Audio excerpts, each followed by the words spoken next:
Friends, मैं हूं राजा शुजात और आप देख रहे हैं राजा शुजात यूट्यूब चैनल और फेसबुक पेज। आज की वीडियो में हम बात करेंगे पाकिस्तान की डेवलपिंग पॉलिटिकल सिचुएशन के हवाले से और ये समझने की कोशिश करते हैं कि पाकिस्तान में इस वक्त निज़ाम को क्या ख़तरा है। बहुत सारे लोगों को निज़ाम के बारे में नहीं पता कि पाकिस्तान का जो स्टेटस को है, ये निज़ाम जो है, ये पाकिस्तान की जो पूरा सिस्टम चलता है, इसमें कौन से इंपॉर्टेंट प्लेयर है। इसको आपको आज इससे वीडियो में समझाने की कोशिश करूंगा और फिर ये देखते हैं कि कौन कौन से लोग हैं जिनको खान साहब से ख़तरा है और वापस हुक्मरानी में उनको लाने में इनको अपनी ज़ात पे पर परेशानी है कि इमरान खान वापस हुक्मरान अगर बन गया तो हमारा क्या होगा। सारे लोगों को इस वक्त ये भी कन्फ्यूजन है कि निज़ाम क्या है। पाकिस्तान में 4-5 चीज़ें मिलती हैं तो निज़ाम बनता है। नंबर 1 अवाम है, उसके बाद जुडिशरी है, उसके बाद आपकी ब्यूरोक्रेसी है, उसके बाद आपकी एस्टेब्लिशमेंट है और उसके बाद 5वें नंबर पे ये पॉलिटिकल जमातें। ये 5 चीज़ें जब मिलती हैं तो एक निज़ाम बनता है। अगर इस निज़ाम को आपस में जब ये निज़ाम सारे सिंक्रनाइज होते हैं तो तब जाके हुक्मरानी मिलती है, पाकिस्तान के अंदर हुकूमत मिलती है। इस वक्त इमरान खान साहब की हिमायत में अगर हम देखें तो इन 5 चीज़ों में से सिर्फ एक चीज़ है जो खान साहब के हक में है, वो है अवामी राय या अवाम इमरान खान साहब के हक में। उसके अलावा हम जुडिशरी की अगर बात करें तो जुडिशरी पाकिस्तान की काफ़ी हद तक इंडिपेंडेंट भी है, लेकिन आप यूँ नहीं कह सकते कि फुल्ली इंडिपेंडेंट जुडिशरी ने अचीव कर लिया है। 2007 की जो इन्होंने तहरीक की थी, जो एक मिसाली तहरीक थी पाकिस्तान के अंदर जुडिशरी की आज़ादी की, उस तहरीक के बाद काफ़ी हद तक जुडिशरी ने अपनी एम्पावरमेंट की है और अपने आप को एक आज़ाद जुडिशरी के तौर पे मनवाया भी है, लेकिन अभी भी कुछ मसाइल वहाँ पे मौजूद है। जुडिशरी को हम इसमें से निकाल देते हैं और उसके बाद हम बात करें तो आपकी पॉलिटिकल एलीट जो है, पॉलिटिकल पार्टीज़, उसके बाद आपकी एस्टेब्लिशमेंट, उसके बाद ब्यूरोक्रेसी और उसके बाद अवाम तो खान साहब के साथ है। एस्टेब्लिशमेंट का और खान साहब का जो किरदार है, जो इस वक्त इख्तलाफात हैं, ये बड़े समझने वाले हैं और ये कोई इतने बड़े इख्तलाफात हैं नहीं। खान साहब को इशू एक पर्सनालिटी से था और एस्टेब्लिशमेंट के अंदर भी ये बात मैं आपको बताना चाहता हूँ कि बहुत सारे हमारे जो फ़ौज के अंदर लोग हैं वो इमरान खान साहब को पसंद करते हैं। अगर आप 90% जो हमारी फ़ौजी भाइयों की फैमिलीज़ हैं उन्होंने खान साहब को वोट दिया था और आगे भी देने की उनकी प्लानिंग है। लेकिन जब क्योंकि आपको पता है कि फ़ौज की ट्रेनिंग होती है, उनकी एक कमांड की एक अपनी अहमियत होती है, तो जब खान साहब एक शख्स से इख्तलाफ करते हैं, जो फ़ौज के अंदर आर्मी चीफ से जब इख्तलाफ होता है, साबुक आर्मी चीफ से जैसे वो ओपनली इख्तलाफ करते हैं, तो उसका थोड़ा बहुत इम्पैक्ट जो है वो फ़ौज की हायरार्की के अंदर जो छोटे हमारे ऑफिसरान हैं उनमें भी जाता है और वो समझते हैं कि शायद खान साहब बहुत ज़्यादा इख्तलाफ कर रहे हैं और बहुत ज़्यादा जो है वो तनकीद कर रहे हैं। लेकिन अभी भी एस्टेब्लिशमेंट की जो अगर हम बात करें तो इमरान खान का और एस्टेब्लिशमेंट का जो आपस में इख्तलाफ है वो कोई इतनी बड़ा इख्तलाफ नहीं है, वो सॉर्ट आउट हो सकता है। उसमें अगर बातचीत की जाए तो सॉर्ट आउट हो सकता है, कोई ऐसा बड़ा मसला नहीं है। पाकिस्तान की एस्टेब्लिशमेंट बड़ी फ्लेक्सिबल है। ये आपको पता होगा कि यही एस्टेब्लिशमेंट थी जिन्होंने इन्वेस्टिगेशन पैनामा की भी की और आसिफ अली खान जरदारी साहब के हवाले से जो आपको पता है सिसिलियन माफिया और ये सारी जो इन्वेस्टिगेशन करने वाली जो एजेंसीज थी वो यही हमारी एस्टेब्लिशमेंट थी। लेकिन आज मतलब जब पाकिस्तान में हालात बदले तो ये सब आपस में मिल के दोबारा हुकूमत में है और आपको ये पता होना चाहिए कि ये जो भी अब जमातें अभी हुकूमत में है, ये कोई किसी इलेक्शन में पॉपुलर इलेक्शन के नतीजे में वोट लेके आप यूँ नहीं कह सकते कि उससे जब जो लास्ट इलेक्शन हुआ था उसमें तो अवामी मैंडेट जो था वो तो डेमोक्रेसी के नॉर्म्स के मुताबिक वो तो इमरान खान साहब को मिला। लेकिन इमरान खान से ख़तरा ऐसा हो गया कि पूरे डेमोक्रेटिक नॉर्म्स को पीछे छोड़ के जमहूरियत के तमाम इक़्तिदार को पसे पुश डाल के अक़लियती जमातों को इकट्ठा करके एक सिस्टम बना के उनके हवाले कर दिया गया और इस सिस्टम की जो ताकत है वो बेसिकली एस्टेब्लिशमेंट क्या इनके साथ जो सिंक्रनाइजेशन है उस वजह से है। आज अगर एस्टेब्लिशमेंट 1 मिनट के लिए सोच ले तो अगले दिन ये हुकूमत ख़त्म हो जाती है, इस हुकूमत की कोई हैसियत नहीं रहती। तो ये तो सब पाकिस्तानियों को पता है और हर शख्स इस बात को अंडरस्टैंड करता है कि इस वक्त की जो हुकूमत है वो पाकिस्तानियों की नुमाइंदा हुकूमत नहीं है।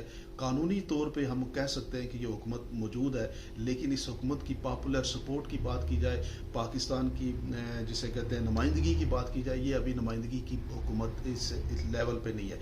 नुमाइंदा हुकूमत तभी बनेगी जब पॉपुलर इलेक्शन यानी जनरल इलेक्शन के बाद किसी जमात को मैंडेट मिलता है और वो जमातें आपस में मिल के हुकूमत बनाती हैं तो वो हो सकता है। अब इस्टेब्लिशमेंट और इमरान खान का जो इशू है ये कोई इतना बड़ा इशू नहीं है जिसको सॉर्ट आउट ना किया जा सके। इसमें बैठ के बात की जाए, खान साहब को यकीन दहानी करानी चाहिए।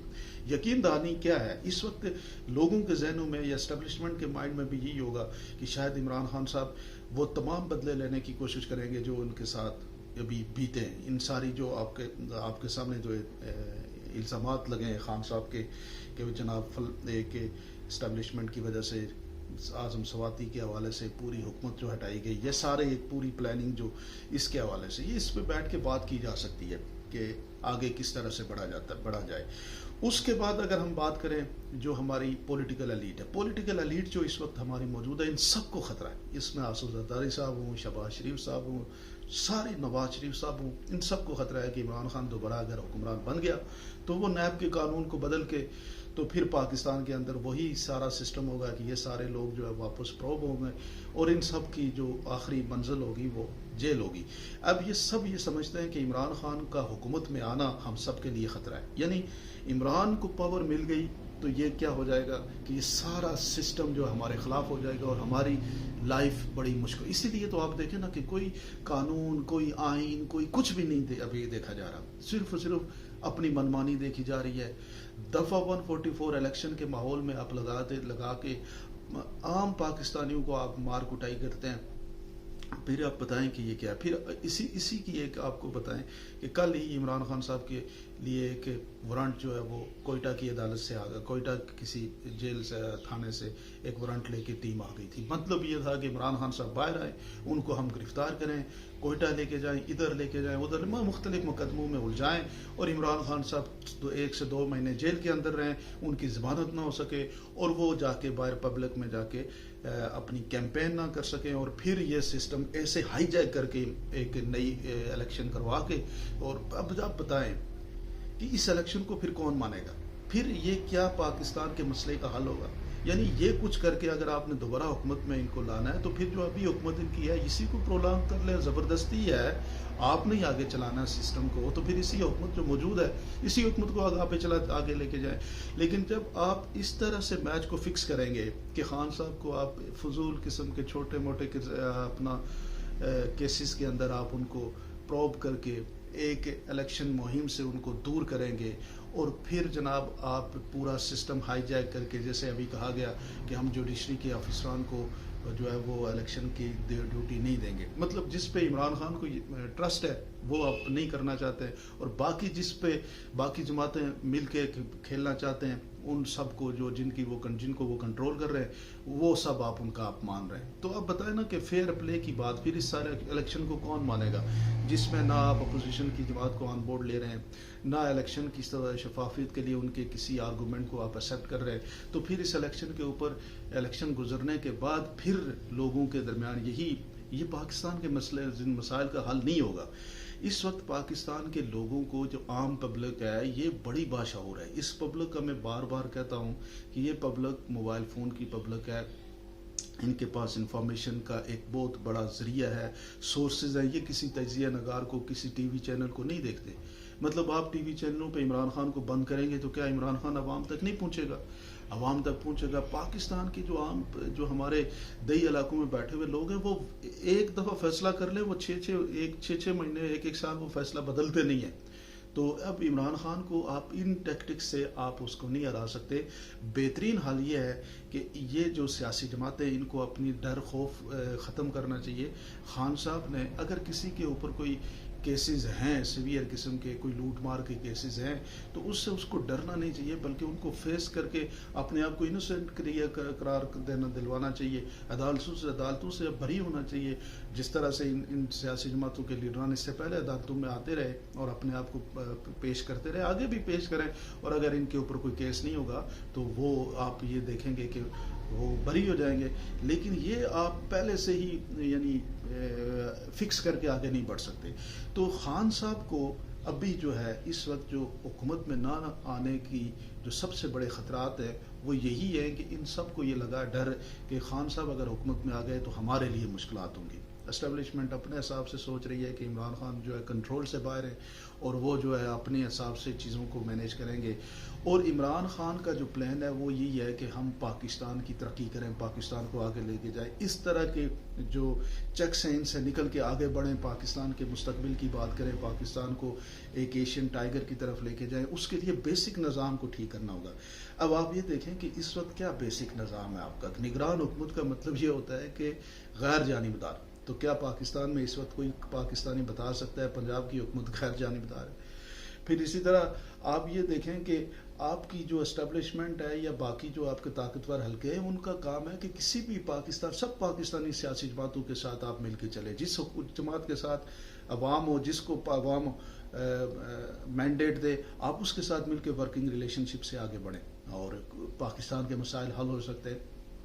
تو یہ جو ابھی اس وقت جو کھیل کھیلا جا رہا ہے یہ انتہائی وہ کھیل ہے جس میں پھر ہار اسی سارے سسٹم کی ہوگی.